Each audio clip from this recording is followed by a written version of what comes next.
Hey guys, tonight we begin with the lives of Egyptian concubines. Women who shared a king's bed waited years for a glance and learned how to flirt and avoid poison at the same time. So before you get comfortable, take a moment to like the video. And subscribe, but only if you genuinely enjoy what Edo here. And let me know in the comments where you're tuning in from and what time it is. It's always fascinating to see who's listening from across time zones and possibly curled up under a blanket with tea. Now dim the lights, maybe turn on a fan for that soft background hum, and let's ease into tonight's journey together. The sun rises gently over the Nile. Birds chirp. The palace stirs. And just as your dream is reaching its most dramatic moment, probably something involving a shirtless scribe and unlimited figs, you're awakened by the soft whisper of a servant telling you with alarming cheerfulness that you look a bit puffy this morning. So welcome to your life as a royal Egyptian concubine. You do not sleep in. The Pharaoh might not visit today. In fact, he might not visit ever. But that doesn't matter. You are a state asset, a living ornament, and your body clock now belongs to the department of looking good before breakfast. You're lifted out of your linen sheets, scratchy but fashionable, and immediately handed a bronze mirror. This is not a gesture of kindness. It's a diagnostic tool. How's your complexion? Any eyebrow hairs gone rogue? Have your lips lost their lotus petal sheen? These questions are not rhetorical. Your entire future mything on whether or not your face looks slightly more radiant than the girl snoring next to you. Next, comes stretching, not for fitness, for posture. A crooked back means bad profile angles, and bad angles mean you're stuck in the maybe later pile for eternity.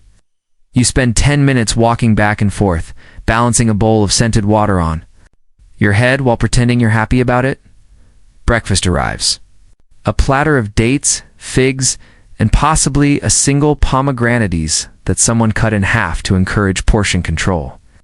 You eat slowly because nothing ruins allure like chewing. Across the room, other concubines do the same, each trying to look casual while also performing a silent, exhausting competition called Who Blinks Least.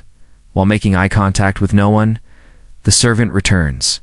She suggests a cool compress for your under eyes, which is good, for you look like someone just told you the Pharaoh prefers harpists. You comply. The cloth smells of lavender and ambition. And so the day begins, not with grandeur, not with glory, but with an endless parade of tiny, effortful rituals designed to make you appear effortlessly divine. You haven't spoken a word yet. Joe haven't left the room, but you've already fought your first battle, okay? Waking up and looking like you haven't. Aged in the last 12 hours. Spoiler, you'll have to do it again tomorrow. Bath time as a concubine is not about hygiene. It's about transformation. You are not just a woman with sleep crust in her eye. You are a vessel of royal potential. Apparently that vessel needs to be soaked, scrubbed, shaved, and basted like a sacred goose before it's considered presentable. You're led to the bathing chamber. Wick smells like a perfumery collided with a citrus orchard. The water has been steeped with lotus petals, jasmine, oil, and something labeled fragrance of divine intention. It's less of a bath and more of a scented baptism. You're not just rinsing, you're entering the morning's first performance. Two attendants approach with sponges that are both gentle and oddly judgmental. You're scrubbed with ground natron salty, mineral powder that exfoliates dead skin, shame, and any remaining memories of village life. Every inch of you is polished like a ceremonial offering. Then comes the hair removal. Every strand below, the eyebrows must vanish. Waxing, plucking, shaving, choose your torment. Body hair is seen as unsightly, unsanitary, and worst of all, common. You grit your teeth as thwax cloth is yanked, and remind yourself queens don't complain. They hiss politely. After that oiling thick Richmond oil is poured over you by someone who speaks only in compliments.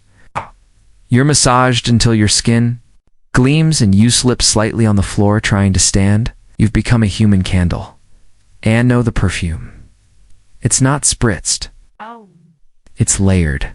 First a musky base oil, then a scrucious middle note, then a floral top. You smell like a deity or a fruit basket tanning a wedding.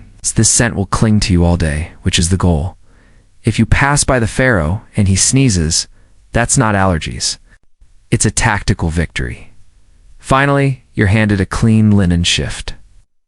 Semi-transparent, naturally and gently reminded to sit upright for the next hour or so, the oils can settle with grace. Translation: don't ruin the shine. You are now clean.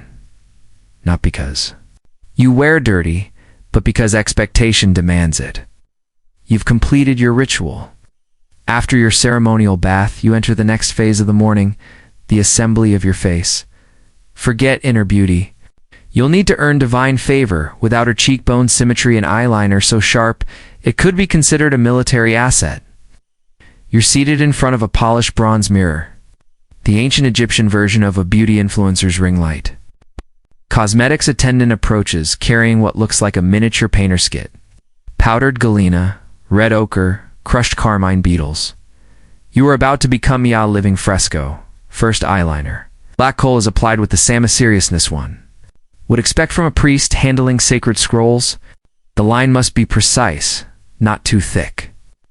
Unless you want to look like you're auditioning to be embalmed, not too thin, lest someone mistake you for a scribe's intern. It's a delicate balance between mystery and menace. You're told to hold still, which is helpful advice if you weren't currently being poked in the eyeball with a reed stick. One tear and through whole thing, smudges. Then you'll look weary, and weary women don't get summoned by pharaohs. They get assigned to linen folding duty. Next comes the lip color. Red ochre mixed with animal fat, because nothing says romance like beetle paste chapstick. Your lips must look plump, yet humble, which is apparently a real instruction. You try not to overthink it, then blush. A light dusting across the cheeks to imply youthful vitality, even though you haven't had a proper night's sleep since it last. Flood season, high-status fatigue must be masked. You are not allowed to look tired, only pensive. A slave girl steps forward with an eyebrow comb from ivory, eyebrows air-shaped to reflect dignity, fertility, and possibly political allegiance. No one's quite sure anymore. You nod in approval, as if you understand the eyebrow hierarchy. Last comes perfume again, this time applied behind your ears and on your wrists, because that's where the pharaoh might someday make casual contact, assuming he's bored enough to drop by. You're now beautiful, polished, and possibly flammable. You glance at yourself in the mirror. You look like someone who belongs in a tomb mural, offering lotus flowers to a god. All you need now is a god who's hiring. Once you've been bathed, buffed, oiled, shaved, painted, perfumed, and told you're glowing, but not as much as yesterday, it's time for breakfast. The harem dining hall isn't exactly a bustling messel. It's more like a fashion runway, where everyone sits down. Dozens of women gather, dressed in semi-sheer linen that whispers, approachable, but ambitious. They glide toward their low tables with the precision of a crocodile stalking a heron, silent, slow, and absolutely sizing each other up. Your meal is elegantly minimal. Small plate of honeyed dates, 2 figs, and a dab of yogurt. It's not enough to feed hunger, but just enough to maintain cheekbone structure. You eat gracefully with 3 fingers. Only because apparently forks are still 1,000 years in the future, and gluttony is for widows and scribes. And this is where the passive aggression begins. Oh, your call is so bold today. Someone coos from across the table, smiling with every tooth except her eyes. You thank her politely while mentally noting that her eyeliner is crooked and her ear-lobes uneven. Younger concubine accidentally sits beside you and loudly mentions how she was up all night practicing harp in case. The pharaoh was feeling musical. Translation: she thinks tonight might be her night. You smile, chew slowly, and let a single fig seed sit dramatically on your lip like a statement of war. Conversations swirl around you. Gossip about who cried in the baths, who borrowed whose perfume without asking, who was seen leaving the astrologers. Quarters looking hopeful. Everyone's prodding to be unbothered. No one actually is. You make sure not to eat too fast. Women who finish quickly are greedy, and women who don't eat at a layer trying too hard. You strike the middle ground. Casual elegance with a side of strategic chewing. Servants refill cups of palm wine, but only a splash. Too much and someone might tell the wrong story to the right person. Breakfast ends with a ceremonial brushing of teeth using a chewed twig and a bit of natron. You smile into your bronze mirror and think, one more meal survived. One more war disguised as brunch. After breakfast, you'd think it might be time to relax. Maybe take a nap. Maybe do something productive. But no, you are now entering the most exhausting phase of your day, visibly existing in an aesthetically pleasing minor. This is not rest. This is performance art. You're assigned to the relaxation gallery, which sounds lovely, until you realize it's a curated space designed for two things: looking.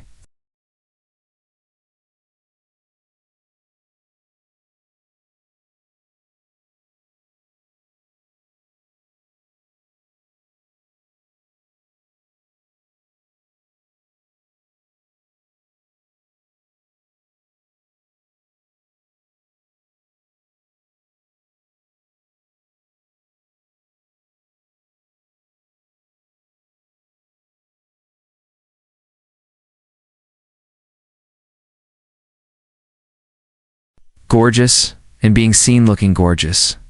You and 24 other concubines lounge on embroidered red cushions arranged to maximize profile angles and minimize shadows. There's no slouching.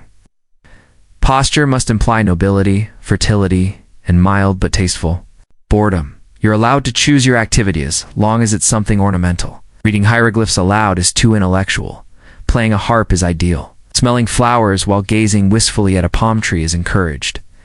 Anything that gives. Off divine, but available. If you're exceptionally brave, you might practice accidental elegance, like letting your sandal fall off while stretching, or sighing thoughtfully as if pondering the mysteries of love. Politics or your non-existent pension plan. These are carefully rehearsed microdramas designed to be noticed without appearing to want to be noticed. Some of the newer girls try too hard. They strike pasista, scream Pharaoh, pick me, with the subtlety of a temple gong. The Seafrits are met with polite applause and immediate whispers. You, however, are experienced. You know the trick isn't to look like you're trying. The trick is to look like you're being effortlessly youthful, while calculating exactly how much effort it's taking. Every once in a while, a scribe or messenger walks by. You pretend not to notice. You shift ever so slightly into better light. You are a statue pretending to breathe, a lotus in linen. And if by chance word reaches the Pharaoh that the third girl on the left had an air of mystique today, then congratulations, your decorative effort has paid off. You've officially spent 2 hours doing nothing beautifully. And, in this palace, that's not laziness. That's strategy. After you've elegantly existed for an hour or two, posture on point, gazemosty and mysterious, it's time for the educational portion of your day. Don't get too excited. This is not the kind of education that ends in degrees or job offers. No. This is concubine school. Breath curriculum consists of being interesting enough to hold the Pharaoh's attention for 6 minutes, without giving him any dangerous ideas about women being clever. You file into a sunlit chamber where instructors await, draped in scholarly linen and armed with wax tablets. Today's lessons: harp tuning, poetry, recitation, and how to tilt your head thoughtfully while discussing dreams. Music is the most respected skill. A concubine who can pluck a harp string just right can practically rearrange court hierarchies. You're taught traditional love songs, all of which include lines like, "My heart blooms like the papyrus reed Andy hour. Eyes are more intoxicating than date wine." You're encouraged to mean it, or at least to fake it, with appropriate shoulder movement. Poetry follows, not writing it. Heavens, no. That's for old men with back problems. You recite it softly with emotional restraint. Practice saying things like, "The moon weeps for my longing," without giggling, even though everyone knows the moony stew, busy controlling tides to care about your relationship status. Sometimes a priest teaches you a few Beset hieroglyphs. Not too many. Just enough to write Pharaoh is radiant like Ra or a dreamed of lotus blossoms. Anything more complex risks sounding like you have opinions. You're Elsa drilled in mythology. Specifically, How to compare the pharaoh to various gods without getting the pantheon wrong. Anubis is strength, is wisdom. Ra is power. Never mix them up, unless you want to be remembered as that one girl who called the pharaoh a jackal. At the end of the session, you're quizzed. Not formally, of course. Just tested with subtle questions like, if the king asked you your favorite god, what would you say? Correct answer, whichever one reminds me of. Your education may not prepare you for the outside world, but if the pharaoh asks for a song, a poem, or a well-placed compliment, you'll be ready. Sort of. Now that you've recited enough poetry to qualify as a sentimental statue, it's time for refinement drills. A daily routine designed to make you move like smoke, smile like a goddess, and never ever trip over your own feet in front of royalty. First up, walking practice? Yes, walking. You'd think you'd master red that sometime around age 2, but no, not here. In the harem, walking is transportation. It's a performance. You're expected to glide across marble as if your feet barely touch. The ground, unfortunately, your sandals are slippery, the floors are polished, and there's always one girl secretly hoping you fall. To help, your instructor hands you a clay jug filled with water and sets it on your head. The goal? Walk the length of the corridor without spilling a drop or developing a lifelong resentment for upper body tension. Every step is a negotiation with gravity and pride. Once you've survived that humiliation, it's time for dance drills. You and the others are arranged in a line and taught to sway like river reeds, but sexier.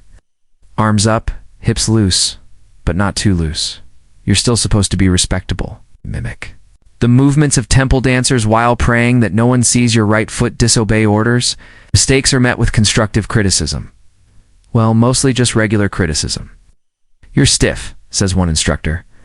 Your rhythm is hesitant, says another. You nod graciously, while plotting to stab your own shadow with a hairpin. Then comes the gesture lesson. Concubines don't point, they extend. They don't wave, they fan. Everything must appear effortless, even when your arm's gone and numb, and your perfume is starting to evaporate.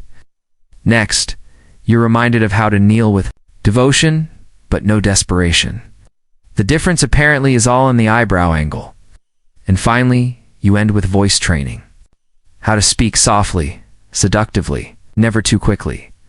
You practice saying "my lord" 20 different ways, each with a slightly different meaning, ranging from "I am humbled by your greatness" to "please stop breathing near me." You're sweating, you're sore, and you've achieved precisely 0 things of measurable value. But you walk prettier now, which in this palace is everything. Once your daily regimen of balancing, bowing, and fake sighing concludes, your turn to the common rooms, which function as the ancient Egyptian equivalent of a break room. If that break room were filled with silk-clad women locked in a silent war, over eye contact and seating arrangements, and here gossip isn't just a hobby. It's a life skill. In fact, it's arguably the most useful survival tool in the concubine toolkit. Some girls get ahead by dancing, others by smiling, but the truly dangerous ones, they know everything. And more importantly, Holst doesn't. You sit near a group of women, threading beads. The conversation starts innocently enough. Something about which servant accidentally dropped a fruit bowl in front of the scribe. But within 5 minutes, the topic shifts to who got new jewelry, who is seen leaving the astrologer's room with smudged eyeliner, who's been mysteriously quiet since last week's sandal fitting. Names are never said directly, only implied. Tall one with the heavy perfume, you know, the girl who always looks like she's about to sneeze. Everyone nods. Everyone knows. The senior concubines didn't talk much. They listened because real gossip isn't just juicy, it's currency. If you know the pharaoh prefers honeyed wine to date wine, that's leverage. If you know which priest his mother doesn't trust, that's insurance. You contribute carefully. Sigh too little and you're irrelevant. Say too much and suddenly you've accidentally offended Bastet and Findor, self-demoted to folding ceremonial napkins. Some of the more experienced women even keep coded wax tablets. Not diaries, mind you, but tactical observation logs. A spreadsheet of betrayal, envy, and who coughed during the harp solo. And of course, there's the double gossip. When someone tells you a secret about someone who already told you that same secret. That's when things get interesting. That's when you start playing palace chess. You never gossip directly about the pharaoh. That's suicide. But about the other concubines. It's not just allowed, it's expected. You're doing your civic duty, really. By the end of the hour, you've learned more than in poetry class. And you've made eye contact with 3 potential future enemies. Success.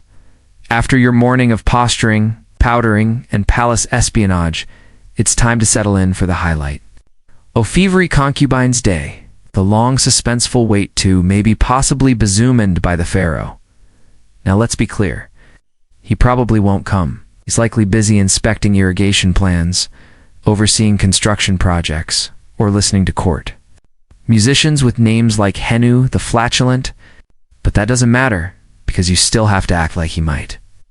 You're led to the waiting chamber, a gilded room filled with cushions, incense, and women sitting in the same 3 poses. C0ncubine, alluring, restful, yet radiant, and desperately, pretending not to care. You pick a spot near the window so the natural light hits your cheekbones just right. Not that you've practiced this or anything. A servant enters. All heads subtly turn. Is she here to summon Simone? No, she's refilling the fruit bowl. Still, a moment of electric tension passes as you wonder if your grape placement was regal enough. You shift positions every 15 minutes, not to get comfortable. Comfort is forbidden. Buto. Keep your limbs from going numb in the event you're summoned and expected to glide like moonlight. You will practice looking surprised but grateful in case. Your name is actually spoken aloud. Some girls humbly, others read love poems they wrote quietly themselves, plucking at her lute, which is like she's serenading fate itself. You sip wine, pretend not to judge her, and mentaliate her lyrics for better rhyme. Hours pass. A breeze stirs the linen cordons. Somewhere down the corridor, a sandal slaps against stone. Everyone freezes. Then silence. False alarm. Someone was just heading to the latrine. You exhale politely. Quietly inside your soul does a small scream. Eventually, a servant does appear and calls someone else's name. There's a ripple of forced enthusiasm. You smile as if thrilled for her. Chef floats past, smug and barefoot, smelling like victory and rose oil. You're left with your thoughts, your carefully posed limbs, and the lingering smell of disappointment. He didn't visit today, but he might tomorrow. And so you stay, beautiful, poised, and hopeless lip-prepared for a man who probably doesn't remember what you sound like. If the pharaoh's harem were a garden, it wouldn't be one of those peaceful lotus ponds poets write about. No, it's more like a perfectly trimmed hedge maze filled with smiling tigers. Every concubine here is sweet, perfumed, and actively plotting. You quickly learn that power here doesn't come from beauty alone. Everyone's beautiful. That's the entry fee. What actually counts?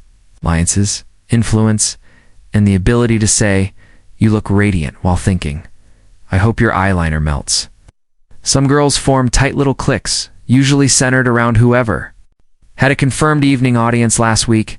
These groups are part gossip club, part spy network, and part human chess game. Joining one is like marrying into a noble house. You gain protection, status, and lifelong suspicion. Then there are the floaters like you. The quiet observers, the ones who smile at everyone and trust no one. You listen more than you speak. You compliment more than you confess, and you always pretend you didn't hear what you definitely heard. Smiling is your most used tool. There's polite smile, the supportive smile, the passive-aggressive smile, and the thank you for that completely unnecessary comment smile. You rotate between them like a seasoned diplomat. Some of the senior concubines have mastered what's known as the invisible war, where no insults are ever spoken. But entire careers are ruined through praise that's just a little too specific. Of course, she was chosen, though Pharaoh always liked women who looked modernal. Occasionally, a new girl tries to be sincere. She opens up, shares her past, asks for advice. This usually ends with her being emotionally flattened by breakfast the next morning. Lesson learned. You discover that maintaining neutral alliances is an art form. Compliment one girl too often, and you're her servant. Compliment two, and you're a traitor. Compliment none, and you're distant. Besto, compliment the cat, honestly. And through it all, you smile because smiling hides worry. Smiling buys time. Convinces everyone, including yourself, that you're still in the game. Even if you're just another piece being moved.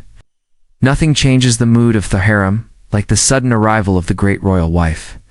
A title that means you may all be lovely, but I'm the one whose jewelry gets its own chariot. She doesn't visit often. Exactly. She doesn't have to. Her presence lingers like mere and suppressed ambition. When she does walk in, the room goes from polite rivalry to absolute emotional lockdown in 3 seconds. You didn't hear her coming? You feel her like an approaching sandstorm in silk. Conversation evaporates. Figs stop midair. Everyone suddenly remembers to cross their ankles, adjust their posture, and pretend to be fascinated by the nearest house. Plant. And then she appears. She's older than most of you, which in concubine terms means she's seen a lot. She walks like someone who's been walking past nervous girls' inexpensive linen for the past 20 years. Her kohl is darker, her head wrestler. Her smile, a study in regal threat management. She makes slow, deliberate eye contact with each of you. No words, just that faint, amused expression that says, I know which of you thinks you're clever. Also know which of you cried in the bath last week. She doesn't need to raise her voice. When she speaks, it's usually something terrifyingly vague, like Ito hope the younger women are behaving with wisdom. No names, no accusations, just enough suggestion to cause a small emotional collapse in 3 corners of the room. Ka, you offer.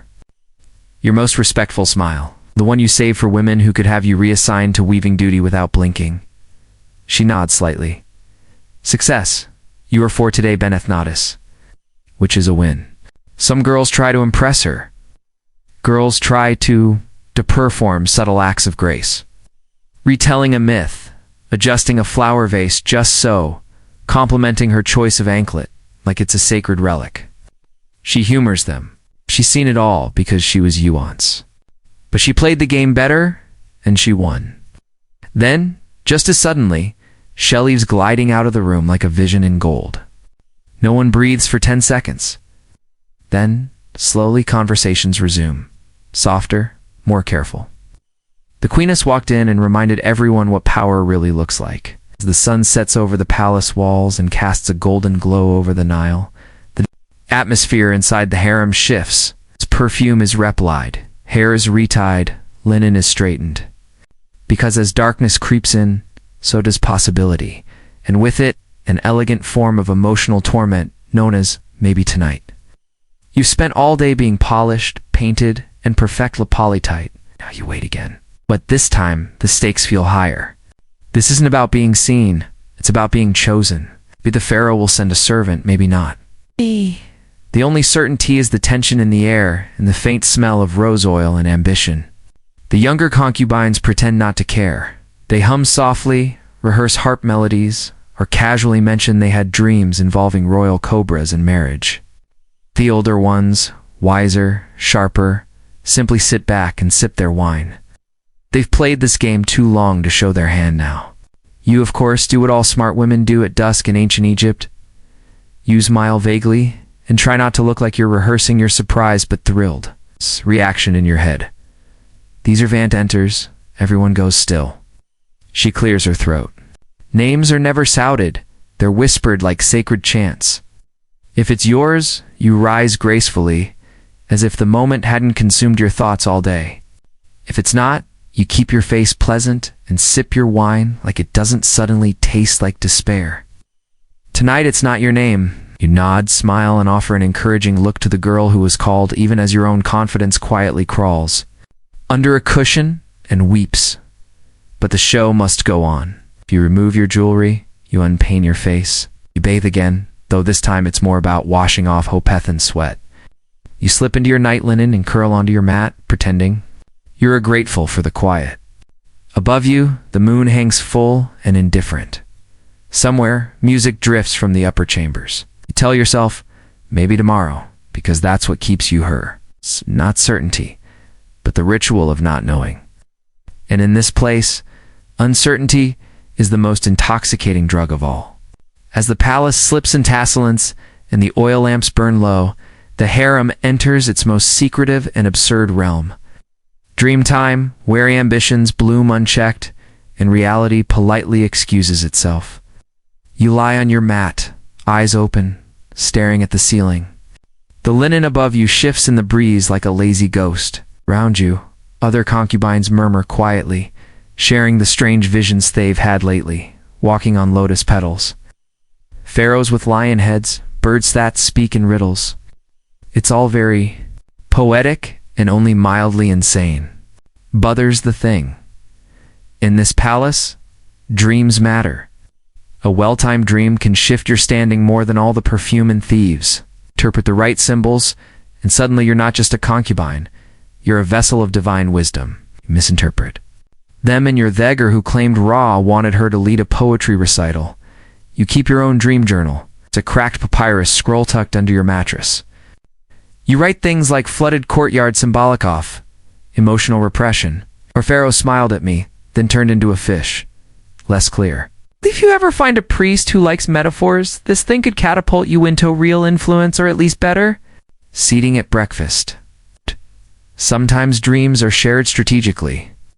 One girl recently dreamt she saw the queen offering her lotus blossoms. Everyone knows it didn't happen, but now she gets invited to the queen's embroidery circle.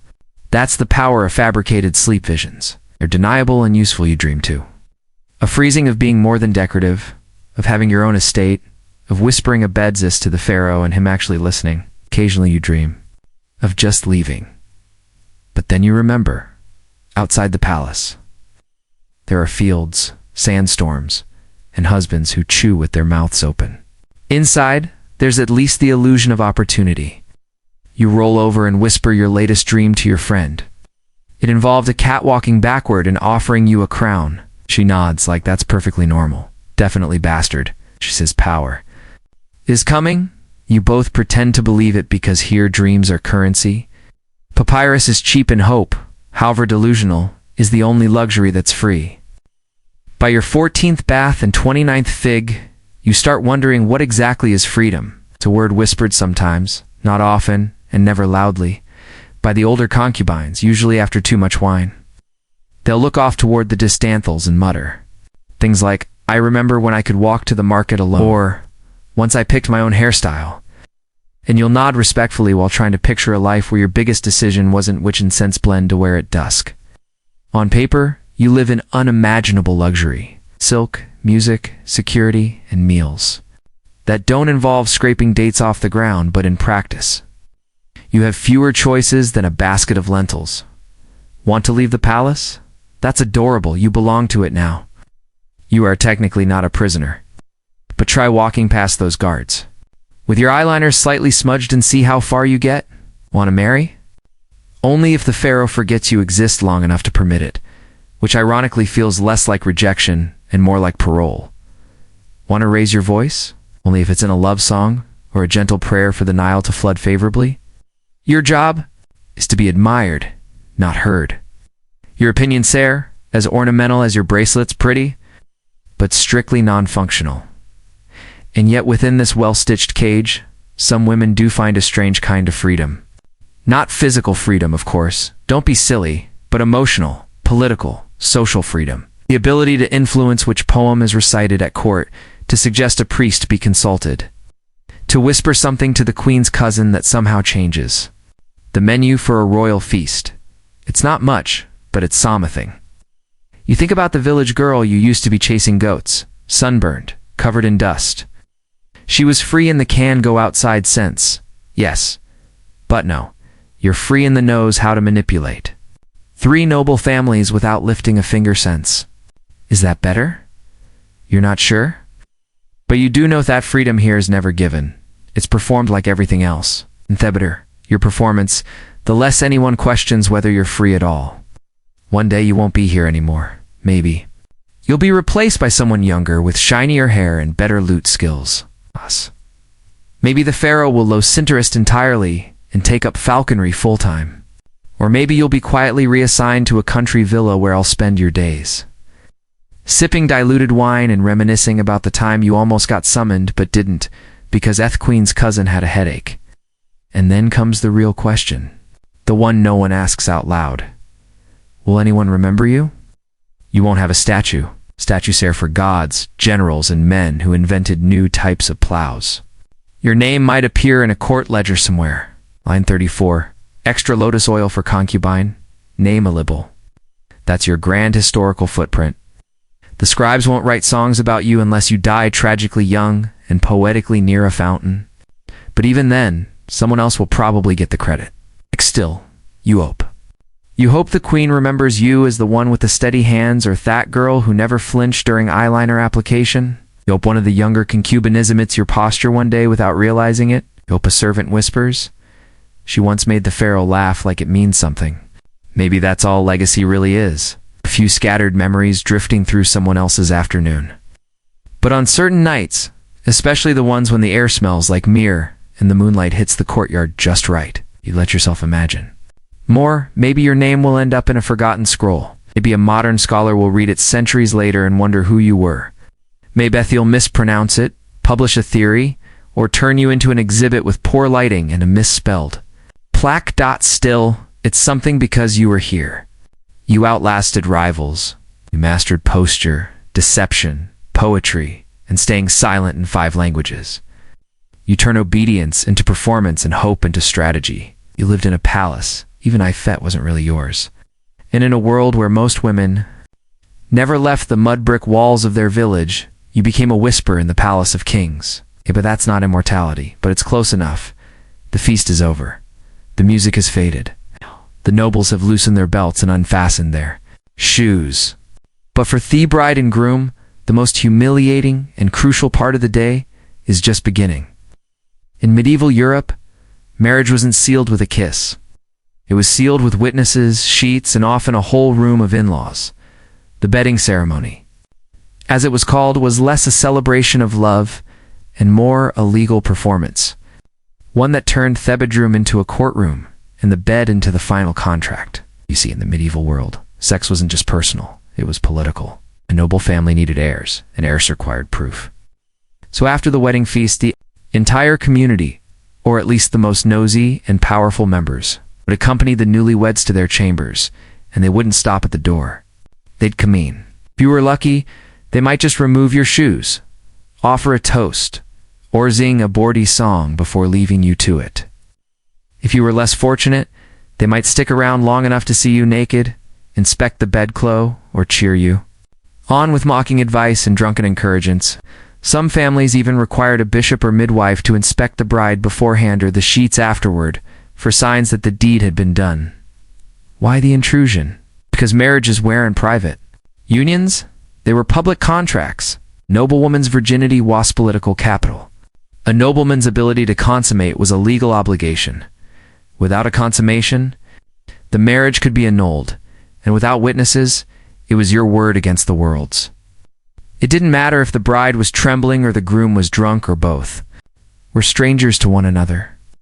What mattered was that someone saw or claimed to see the beginning of their conjugal union, and if they didn't, the marriage might not count. In this strange twilight between feast and consummation, the couple's private life began as public spectacle. Their first night together wasn't about teen intimacy or joy. It was about proof. Often that proof came with an audience, and that dear viewer was just the beginning of the ceremony. Once the final toast had been raised and the last course cleared, the newlyweds weren't given privacy, they were given an entourage. Its family members, priests, and even minstrels formed a procession to escort the couple to their marital bed. And this wasn't some quiet, respectful send-off. It was a raucous, theatrical parade, often loud, occasionally lewd, and completely devoid of subtlety. The groom might be half carried, half dragged by his friends. It's already red in the face from too much wine or dread. The bride, in contrast, was often pale, silent, and escorted by her familiar relatives, whose job it was to ensure she didn't bolt or faint. If she was an honorable woman, this was her debut as property. If she was a peasant, it was still a public performance of modesty and obedience. Either way, it was theater, and everyone had a role to play in the music. Oh yes, there was often Music, not sweet romantic violins, mindu, drums, pipes, and the occasional crude song shouted in rhythm with each step.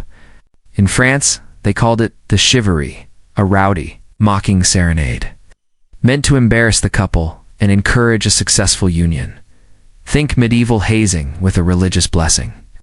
Upon reaching the bedchamber, the couple didn't simply step inside and close the door.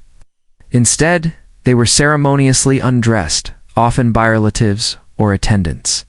The groom might be stripped down by his groomsmen, the bride gently or not so gently, disrobed by her maids or matrons. Every layer removed wasn't just fabric, it was symbolic.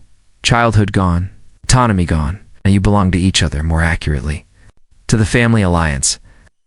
In some regions, a priest or bishop gave a final blessing over the bed, as if holiness could somehow sterilize the awkwardness.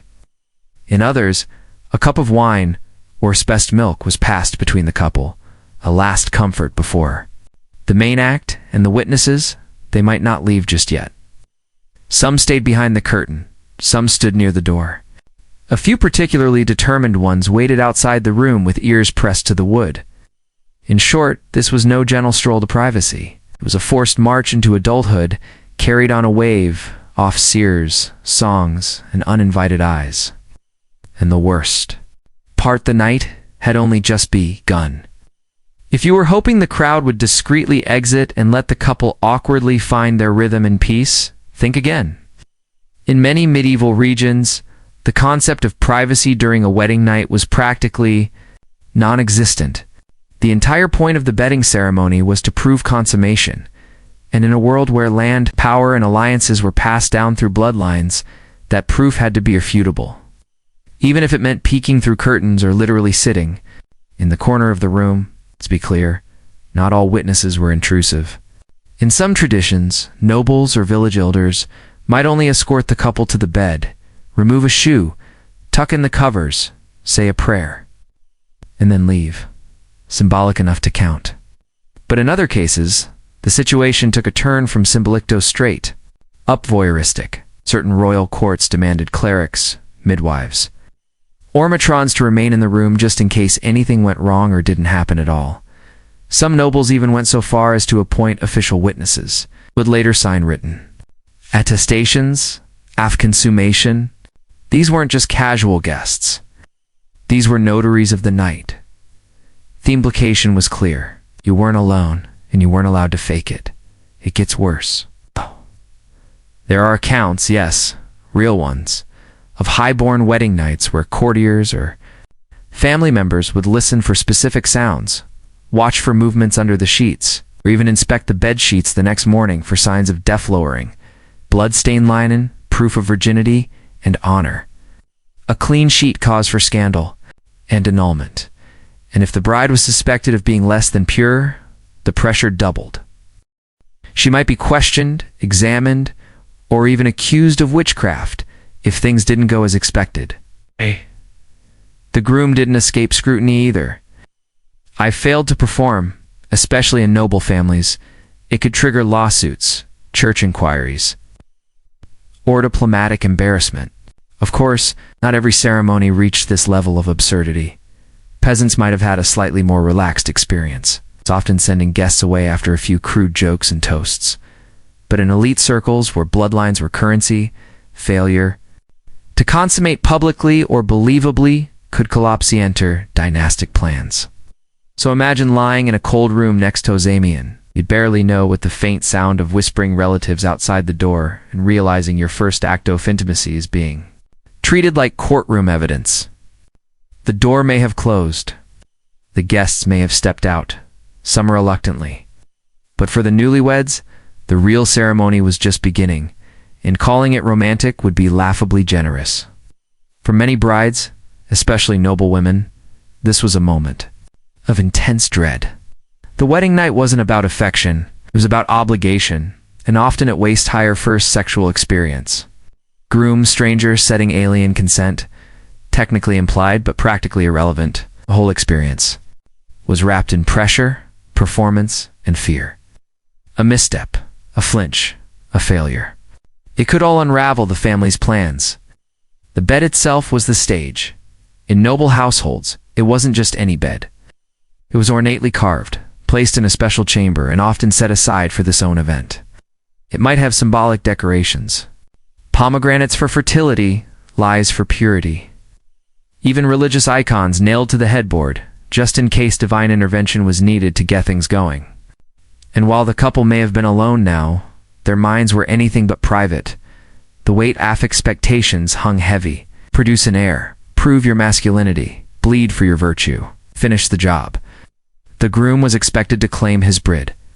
The bride was expected to endure it no matter how painful, awkward, or terrifying it was.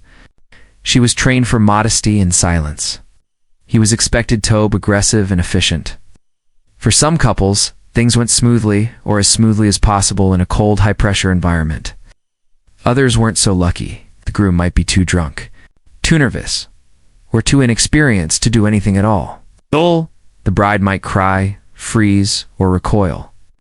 And if the night ended without success, that failure would echo for months, if not years. In fact, there were recorded cases where rikings and nobles were humiliated for their inability to consummate their marriages. It wasn't just a bedroom issue. It became a matter of national gossip and political weakness. Entrenalments were justified, based on the absence of consummation and the evidence, witnesses, rumors, and those all-important sheets. The bed wasn't a place of comfort. It was a battlefield of duty, performance, and generation expand. And for many, it left psychological scars far deeper than any physical ones. If you thought the worst part of the medieval bedding ceremony ended at the threshold of the bedchamber, think again. Ow. Come morning, the real fun began for everyone, except the newlyweds. The first rays of daylight didn't just bring fresh air and chirping birds. They brought expectations, proof, evidence, gossip. In many noble households, the sheets were more important than the vows. And yes, someone was definitely coming to collect them. Enter the bed inspector. This could be a midwife, a chambermaid, or in royal circles, a high-ranking female relative. Their job to examine the sheets for blood, evidence that the bride had been a virgin and the marriage had been honorably consummated. Spot offered. Congratulations, no stain. That's a problem. Now let's pause for a second. Virginity is not medically speaking a reliable thing to prove. The idea that all women bleed their first time is a myth, but tell that to a medieval father-in-law trying to secure his land inheritance. In his eyes, no blood meant no virtue. No virtue meant fraud, and fraud could invalidate a marriage. So yes, failure to produce the right kind of sheet could trigger serious consequences. Accusations of deception, public humiliation, sometimes even an annulment. It was a rigged system, and the woman bore the weight of its failure. But even if the sheet passed inspection, the ordeal wasn't over. The couple was expected to appear together before the community or court. This appearance often included breakfast in bed, delivered by servants with smug smiles and knowing glances. Imagine sitting up blurred trying to sip watered down wine while nobles smirked and passed judgment on your night's performance. In smaller villages, peasants might greet the couple with lewd songs or fertility dances. Think of it like a hangover, wrapped in forced applause. No matter your social class, the unspoken question was the same. Did you do it? And more importantly, did you do it correctly? And let's not forget thegosip. Servants talked, relatives whispered, even the priest might hint at things during his sermon. One awkward glance or offhand comment could set rumors in motion for years. Not all wedding nights ended with blood-stained sheets and satisfied in-laws. Sometimes things went badly. And in the rigid framework of medieval society, a failed bedding ceremony wasn't just awkward, it could be catastrophic. First, there was the issue of nan-Cohen. If the groom couldn't perform due to nerves, drink, or sheer inexperience, the consequences were swift. Whisper's wild start before the couple even emerged from the room. A red-faced groom was bad enough. Frustrated, tear-streaked bride. Worse, by breakfast, the rumors had already lapped the castle walls. In some cases, the issue became a matter of public inquiry. Is public. Noble families with political alliances on the line couldn't risk ambiguity. If a prince couldn't consummate, that was not just a bedroom issue. It was a dynastic threat. Courts might call on midwives, physicians, and even clergy to test the groom's virility. In France and England, there were actual court cases where grooms were ordered to publicly prove their manhood. An unfortunate nobleman in the 16th century had to submit to a full investigation, complete with witness testimony and physical examination, all because his bride said nothing had happened. On Thebred's side, failure to bleed could lead to accusations of prior impurity. Whether it was true or not didn't matter. The stain was on her reputation, and her family's honor hung in the balance. Some desperate women resorted to faking the evidence, using animal blood or pricking their own fingers to stain the sheets, a risky tactic, but sometimes the only option. Then came the worst-case scenario, an ultimatum. If the marriage wasn't consummated, the church could declare it invalid.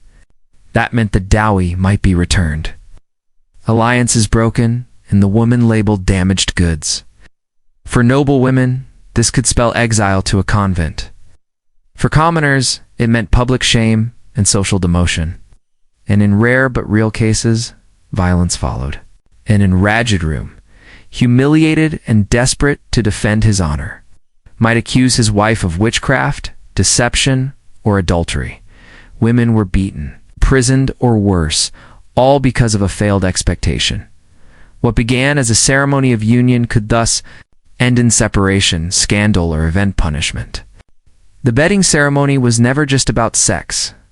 It was a public trial, off bodies and reputations. And when the trial failed, it left wreckage behind.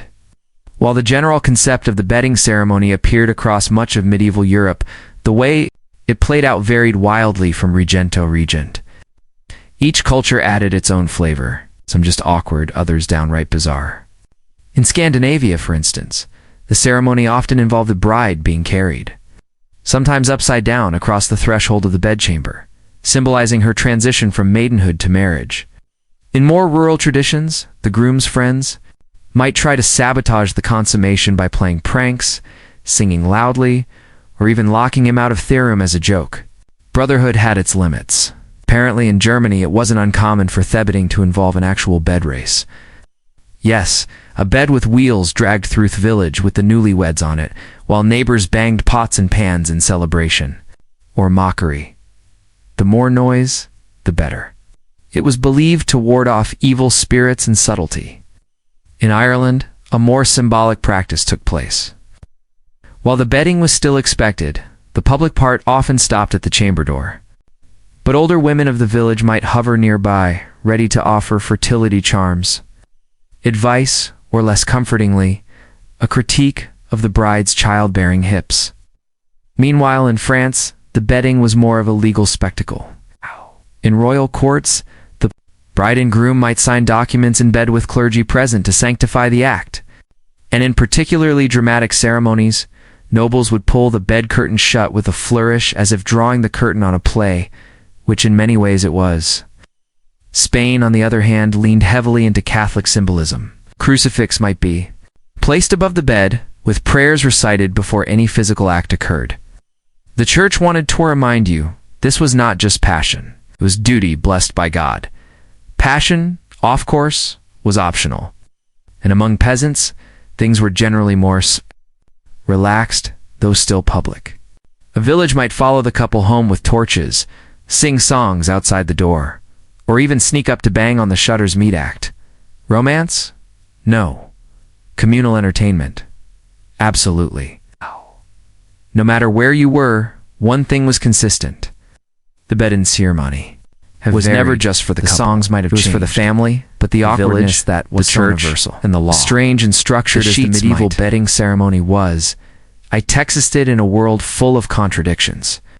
It was sacred and crude, formal and ferocious, deadly, serious, yet elite comedic.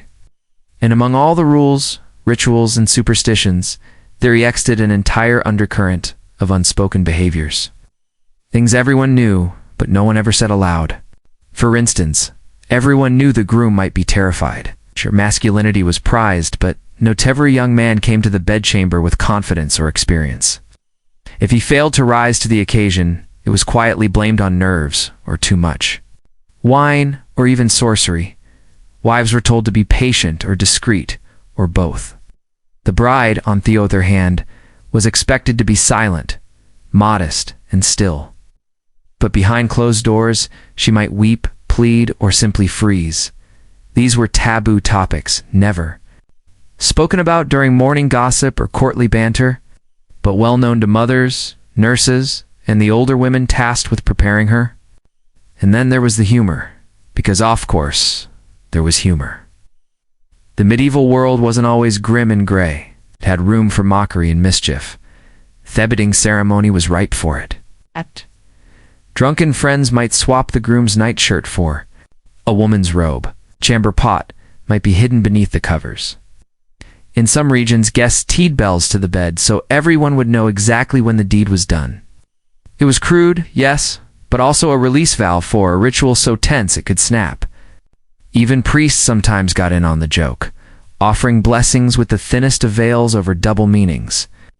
A line like, "May this union bear fruit in due season," wasn't always said with a straight face. Then there were the unspoken strategies. A nervous groom might rehearse with a prostitute weeks before the wedding night. A terrified bride might receive secret herbs to calm her nerves or dull the pain. Midwives should entire toolkits of tips from scented oils to gentle distractions. These things weren't written into law, but they passed down through generations like whispered recipes. In short, the bedding ceremony wasn't just a rigid ritual. It was a chaotic dance of pageantry, pressure, and pretense. Beneath the surface of formality lived fear, humor, empathy, and a desperate hope that someone, anyone, had done this before. The bedding ceremony may seem barbaric by modern standards, but for centuries it was a foundational ritual etched into the very fabric of marriage, law, and social identity. One night, one bed, one performance that could determine a woman's worth, a man's pride, and a family's future. Even after the Middle Ages gave way to more refined societies, traces of the tradition lingered in the Renaissance courts of Europe. The public bedding became more symbolic, but it didn't disappear. In some royal weddings, kings and queens were still tucked into bed by bishops and noblewomen, with witnesses watching as candles were blown out. A theatrical wink to an old custom, but the implications remained. In rural villages, especially in Eastern Europe, variations of the ceremony persisted well into the 19th century. The sheets were still inspected, songs were still sung, and the couple still performed under the collective gaze of their communities. Privacy, it seemed, was a luxury note afforded to those expected to produce heirs or obey tradition. The church, too, helped preserve these ceremonies' legacy. Canon law insisted that consummation sealed a marriage, not just the vows. In some cases, couples who had exchanged words but not bodies were still considered not truly married in the eyes of God. A quiet union in a forest, invalid. A public bedding confirmed by testimony, rock solid. What's perhaps most striking is how many of these ideas still echo today, albeit in subtler forms. The obsession with virginity, the pressure for newlyweds to have a perfect honeymoon night, the expectation that a couple's love must be proved physically, immediately, and preferably photogenically. The medieval bedding ceremony may be gone, but its ghost lingers in wedding night anxieties and societal judgments about sex and marriage. For the medieval couple, that night was more than a ritual. It was a trial by fire, a shared trauma, a moment they would never forget, no matter how their marriage unfolded afterward. Some bonded through the absurdity, others were scarred by the pressure. But all of them, noble or peasant, ready or terrified, were dragged through a night that wasn't about romance, but about ritual, performance, and survival. And so the bed stood, not as a place of love, but as a stage. And his story watched. If you lived in medieval Europe and had a toothache, you were already in trouble, because in this world, dental care didn't exist, not in any form we'd recognize. Your teeth were on their own. No toothbrush, no toothpaste, no floss, no idea what. Bacteria was. The mouth was just another hole in your face. And if something went wrong in there, you dealt with it the same way you dealt with every other kind of pain. by gritting your teeth and praying to Saint Apollonia, the patron saint of dental agony. The average medieval diet didn't help. Bread was coarse and often mixed with ground-up bits of stone from poorly milled flour. Meat was common, but rarely fresh, and vegetables were boiled into oblivion. Sugar wasn't yet the enemy. It was barely even on the scene in most parts of Europe, but decay still came fast. By your mid-20s, your smile likely resembled a haunted graveyard, crooked, yellow, and missing several key residents. If you developed a cavity, it wouldn't be cleaned. It would fester. The pain would start as a dull ache, then become sharp and constant. Infection could swell your jaw, cloud your thinking, and, in the worst cases, kill you. Dental abscesses could become fatal when the infection spread into the bloodstream or the brain. But nobody understood back then. If you died, people assumed it was divine punishment, not bacteria, eating you alive from the inside. To soothe the pain, you might beeford a pus of mashed herbs. If you had a little money, perhaps a honey and vinegar rinse, sweet, acidic, and completely ineffective. You might even be told to hold a hot poker near your cheek to draw out the evil humors. At best, these were distractions. At worst, they made the infection worse. Eventually, someone, probably your mother, your priest, or your local village-wise woman, would look at you and say, "It has to come out." And that was the medieval solution to nearly every dental problem. Extraction, no repair, not healing. Just pull it and pray. And that's where things go interesting, because in the absence of real dentists, the job of yanking your rotten murs fell to people whose qualifications were, let's say, flexible. In the medieval world, if yo wanted a tooth pulled, your options were limited, and none of them came with a license. You didn't go to a dentist. That word didn't even exist. Instead, you walked into the shop of the local barber surgeon, a man, who might give you a haircut, lance a boil, amputate your leg, and rip out your mur all before lunch. Barber surgeons were the working-class doctors of the day. They weren't university educated. They didn't study anatomy with monks or debate Galenic theory in Latin. They learned on thejib, often apprenticing under other barbers who taught them two essential things: how to sharpen blades and how to keep a person alive long enough to charge them afterward. Tooth extractions were considered minor surgery, something messy, painful, and beneath the dignity of university-trained physicians. So, barbers took over. Their tools were basic but terrifying. Iron forceps, long-handled pliers, curved hooks, and in some cases, their bare fingers. None of them were sanitized. If you were lucky, the tools were wiped on a rag between patients. If you weren't, they were still sticky with someone else's blood. There was no anesthesia. A barber surgeon might offer you a stiff drink, a leather strap to bite down on, or a prayer. You sat in a chair or just stood still and hoped your nerves held. Some barbers worked quickly, yanking the offending tooth in one brutal motion. Others needed several trees. If the tooth broke off mid-pull, they dig out the roots with a hooked instrument. This unsurprisingly caused screaming, flailing, and fainting. Barber surgeons weren't just butchers. Many took pride in their craft. Some became so well known for their dental work that they traveled from village to village like rock stars of oral misery. They'd set up in market squares with signs advertising their skills. A popular technique was to display recently extracted teeth on a string or nail them to the post. Proof of experience, if not hygiene. Did the patients complain? Rarely, because in the medieval mind, the pain of a rotten tooth was worse than anything a man with pliers could do. And besides, if your barber botched the job, there wasn't exactly a dental malpractice board to file a complaint with. Not every medieval person waited for their teeth to rot out before doing something about it. There were attempts, strange, gritty, often questionable attempts at keeping the mouth clean. And the centerpiece of medieval oral care, tooth powder, or get. Your sleek tube of minty toothpaste. Medieval tooth powder came in little ceramic jars or pouches made of linen. The recipes varied wildly depending on region, wealth, and how desperate you were.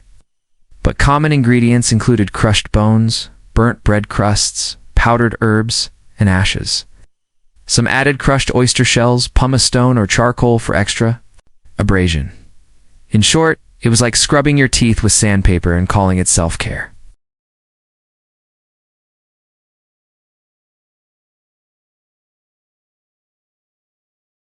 The powders were applied with a rag, a finger, or if you were wealthy, a rudimentary toothbrush made from twigs or hog bristles.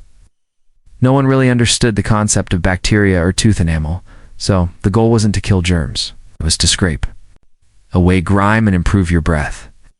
If your mouth smelled like death, you were probably considered unlucky, sinful, or French. Mint, sage, rosemary, and salt were popular additions. Not for hygiene, but for scent. They masked the odor of decay and made it slightly more pleasant to be in kissing distance. The upper class might import exotic spices like cinnamon or clove, crushed and mixed into their powders. For peasants, old soot and bone dust would do. Then there was honey. Yes, honey. Some medical texts actually recommended filling cavities with it based on the logic that honey was naturally antimicrobial, which it is, but also sticky and packed with sugar. The end result was like stuffing a wound with syrup. It may have calmed the pain temporarily, but it also accelerated the decay. And yet, it was still one of the better ideas they had. Some remedies ventured into the absurd. Powdered mouse skulls, boiled dogs, milk, and even urine rinses were touted by certain quack physicians as cures for toothache. Did they work? Of course not. But when your gums were throbbing and your jaw was swelling, you'd try just about anything. In short, medieval oral care was less about prevention and more about survival. If your breath didn't kill your social life, the powder probably just wore your enamel down to the nerve. But hey, at least you tried. When medieval medicine failed, and it often did, people turned to the next best solution: magic, religion, both. Because if crushed bone powder and honey-stuffed cavities couldn't fix the problem, maybe God or a charm tucked under your pillow could. Toothache, in the medieval mind, wasn't always caused by bad hygiene. It could be punishment for sin, the work of a malevolent spirit, or even the result of toothworms, yes, worms. Many people genuinely believed that little squirming creatures burrowed into their teeth and gnawed away at the roots. Some swore they saw them. Others believed the sound of pain, the throbbing, was actually the worms wriggling inside.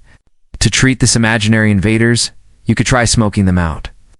One common folk remedy involved blowing hot vapor from burning henbane seeds directly into the mouth. The idea, the worms would flee from the heat and die. More likely your gums would just blister and your bad breath would turn lethal. Then there were toothache charms, often written on parchment and worn around the neck. Latin prayers, astrological symbols, irreverent nonsense scribbles were believed to carry healing power. If the charm failed, you could always invoke Sant, the martyr who had all her teeth pulled out and became the patron saint often tall sufferers. Her image was carried in pockets, carved into church walls, or worn on amulets by people clutching their cheeks in agony. The church, for its part, tried to walk the line between subversion and salvation. Actos often acted as doctors in monasteries, offering herbal remedies and prayers in equal measure. Some medieval medical texts written by clergy advised fasting and confession as a way to purify the humors and ease tooth pain. Others simply told you to offer a mass and hope for divine mercy. For wealthier patients, the church sometimes offered headly relics for healing: a bone fragment from a saint, a vial of blessed oil, or a sliver of the true cross. Just place it near the sawtooth and wait. You might still die of sepsis, but you die feeling spiritually clean. At the end off day, when no powders, pliers, or prayers worked, the medieval mouth became a battlefield between faith and infection, one where neither side had a particularly good track record. In the medieval world, pain wasn't something to be avoided. It was something to be endured, like bad weather or urine laws.